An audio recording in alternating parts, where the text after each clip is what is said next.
కొత్త సంవత్సరం రానే వచ్చేసింది. 2025 కొత్త సంవత్సరం కొత్త ఆలోచనలతో మొదలు కాబోతోంది. ఇక టాలీవుడ్ కు కూడా వచ్చే ఏడాది మరపురాని సంవత్సరంగా నిలవబోతోంది. ఈ ఏడాది హనుమాన్, కల్కి, పుష్ప 2, దేవర, గుంటూరు కారం సినిమాలు బాక్సాఫీస్ వద్ద సందడి చేశాయి. కలెక్షన్ల సునామీ సృష్టించాయి. ఇక వచ్చే ఏడాది కూడా రామ్ చరణ్ గేమ్ చేంజర్ తో పాటు బాలయ్య బాబు, డాకు మహారాజ్, పవన్ కళ్యాణ్, హరిహర వీరమల్లు, ఓజీ తదితర చిత్రాలు రానున్నాయి. అయితే ఈ ఏడాది తెలుగులో వచ్చిన మంచి బ్లాక్ బస్టర్ సినిమాలేంటో చూద్దాం. ప్రతి సంక్రాంతి మాదిరిగానే టాలీవుడ్ బాక్స్ ఆఫీస్ వద్ద ఈసారి పెద్ద సినిమాలు పోటీ పడ్డాయి. ఈ ఏడాది సంక్రాంతికి మహేష్ బాబు గుంటూరు కారంతో పాటు వెంకటేష్ సైంధవ్, నాగార్జున నాసామిరంగా, ప్రశాంత్ వర్మ హనుమాన్ చిత్రాలు రిలీజ్ అయ్యాయి. గుంటూరు కారం ఫస్ట్ షో నుంచే మిక్స్డ్ టాక్ ని తెచ్చుకోగా, సైంధవ్ అయితే ఏకంగా డిజాస్టర్ అయింది. నాగార్జున నాసామిరంగా పర్వాలేదనిపించింది. ఎటువంటి అంచనాలు లేకుండా చిన్న సినిమాగా వచ్చిన హనుమాన్ ఏకంగా సంక్రాంతి బ్లాక్ బస్టర్ గా నిలిచింది. తేజ సజ్జా హీరోగా నటించిన చిన్న చిత్రంగా వచ్చిన హనుమాన్ ఇండియన్ బాక్స్ ఆఫీస్ వద్ద 300 కోట్ల వసూళ్లను రాబట్టింది.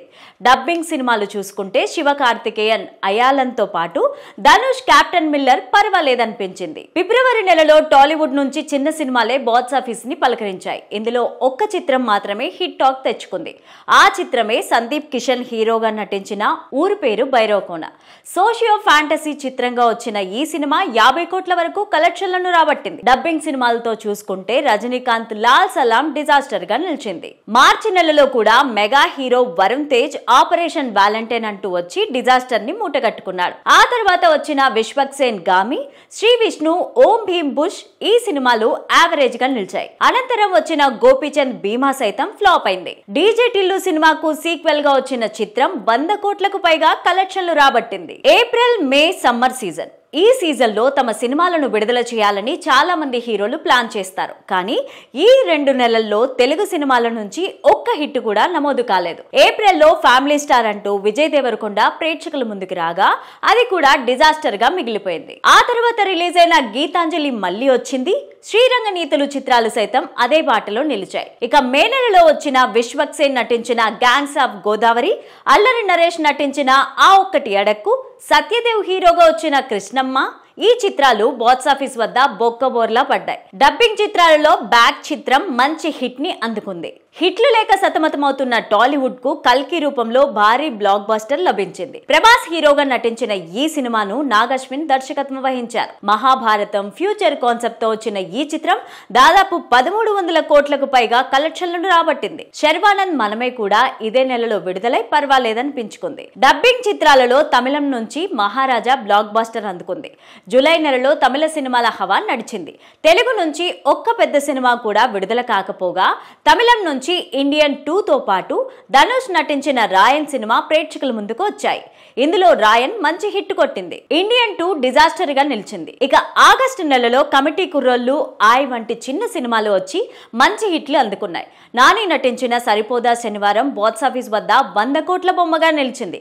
ఇక తమిళం నుంచి విక్రమ్ నటించిన తంగలాన్ చిత్రం కూడా వచ్చి మంచి వసూళ్లనే రాబట్టింది. పూరి జగన్నాథ్, డబుల్ ఇస్మార్ట్ తో పాటు హరీష్ శంకర్, రవితేజ కాంబోలో వచ్చిన మిస్టర్ బచ్చన్ డిజాస్టర్ అయ్యాయి. అలాగే సెప్టెంబర్ నెల 35 సినిమాతో ప్రారంభమైంది. ఆ తర్వాత మత్తు బదులరా 2 వచ్చి కామెడీ ఎంటర్టైనర్ గా సూపర్ హిట్ ను నమోదు చేసుకుంది.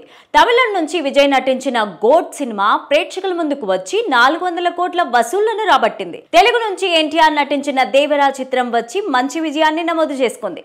ఏకంగా 500 కోట్లకు పైగా వసూళ్లను రాబట్టింది. అలాగే సినిమాలకు మరో సీజన్ అయిన దసరా మాసం అక్టోబర్ నెలలో కా అనే సినిమాతో కెరీర్ లోనే తొలి సూపర్ హిట్ అందుకున్నాడు కిరణ్ అబ్బవరం. కా మూవీ తర్వాత లక్కీ భాస్కర్ రూపంలో టాలీవుడ్ రంగానికి మరో సూపర్ హిట్ వచ్చింది. నవంబర్ నెలలో మట్కా, కంగువా సినిమాలు ప్రేక్షకుల ముందుకు వచ్చి అట్టర్ ఫ్లాప్ అయ్యాయి.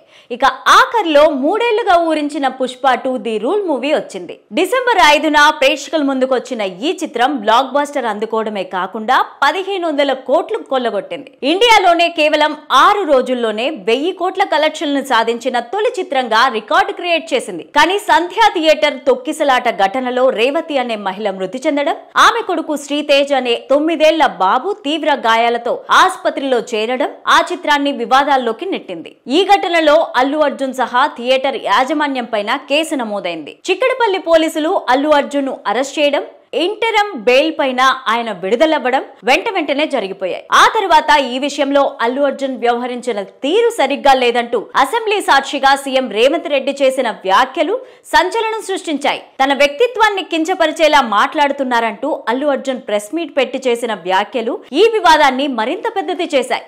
ఆ తర్వాత అల్లు అర్జున్ మరోసారి విచారణకు పిలిపించి ప్రశ్నించి వదిలేశారు. సంధ్య థియేటర్ తొక్కిసలాట ఘటన తరువాత తెలంగాణ సర్కార్ మరో కఠిన నిర్ణయం తీసుకుంది. ఇకపైన ఏ సినిమాకు కూడా టికెట్ల రేట్లు పెంపు, బెనిఫిట్ షోలకు అనుమతి ఇచ్చే ప్రసక్తే లేదని తేల్చి చెప్పింది. దీంతో ఇకపైన టాలీవుడ్ లో వచ్చే భారీ బడ్జెట్ సినిమాలకు కలెక్షన్ల టెన్షన్ పట్టుకుంది. ఈ ప్రాబ్లం ను ప్రాక్టికల్ గా ఫేస్ చేయాల్సిన మొదటి big budget cinema game changer movie కానుంది. మొత్తానికి 2024 అల్లు అర్జున్, డైరెక్టర్ సుకుమార్లను ఎన్నడూ లేని విధంగా విమర్శల పాలు చేయడమే కాకుండా టాలీవుడ్ నెంబర్ గేమ్ కూడా చేంజ్ చేసే ఏడాదిగా నిలిచిపోనుందని నెటిజన్స్ కామెంట్స్ చేస్తున్నారు. ఇక టాలీవుడ్ కు ఈ 2025 ఏడాది ఏ విధంగా ఉండనుందో కాలమే సమాధానం చెప్పాలి మరి.